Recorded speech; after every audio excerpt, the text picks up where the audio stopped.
ትልቁ የህይወታችሁ የትዳራችሁ ጠላት አይነ ጥላ ነው፣ ማንም አይደለም።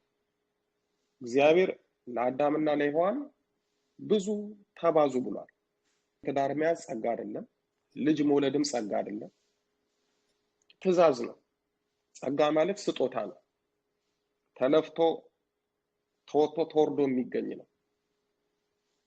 ጸጋ የሚያስፈልገው እንደና አቡነ ተክለ ሃይማኖት አይነት ልጅ ለመውለድ ነው። ማንም ሰው አግብቶ ይወልዳል። ማንም የሚያደርገውን ነገር ትእዛዝ የሆነውን ነገር የተሰጠንን ነገር እንዳንጠቀምበት ያደርጋል። ከዛስ እናንተ መስፈርት ታወጣላችሁ፣ ለራሳችሁ ምክንያት ታበጃላችሁ። ግን የእናንተ አይደለም። መስፈርቱንም የሚያወጣው እሱ፣ ምክንያቱንም የሚደረድረው እሱ።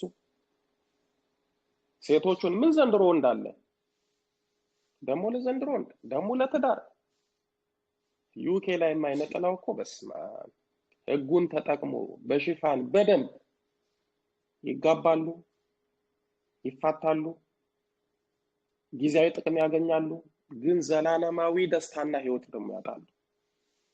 ትዳር የእግዚአብሔር መለኮታዊ ዕቅድና ሐሳብ ነው። የተመሰረተው በምድር አይደለም በሰማይ ነው። አዳምና ሔዋን የተጋቡት በእግዚአብሔር ፊት ነው። አዳምና ሔዋን የተዳሩት በቅዱሳን መላእክት ፊት ነው። አንድ ሆነው የኖሩት በገነት ነው ለ7 ዓመት። ወደ ምድር ኃጢአት ሰርተው መጡ፣ ወደዚህ ወረዱ። ግን ትዳሩን ይዞት የመጡት ከሰማይ ነው። በሰማይ ነው የነሱ ጋብቻ የተፈጸመው። ወደ ምድር ግን አምጥተው መኖር ነው የጀመሩት። ይሄን ሰማያዊ ቡራኬ፣ ሰማያዊ በረከት፣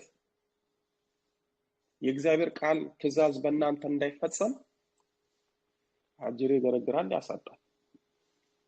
የምትናገሩት ምክንያት የምታወጡት ራሳችሁ ትመስላላችሁ። አይፈልግም። እና ግን ደግሞ ዓለም ላይ ካላችሁ ካላገባችሁ ወይ ካልሞነኮሳችሁ ምንድነው ህይወት? መንታ መንገድ ላይ መቆም፣ ጊዜው የሚያባክነው። እንዳታገቡ ብዙ ነገር የሚያደርገው እሱ ነው።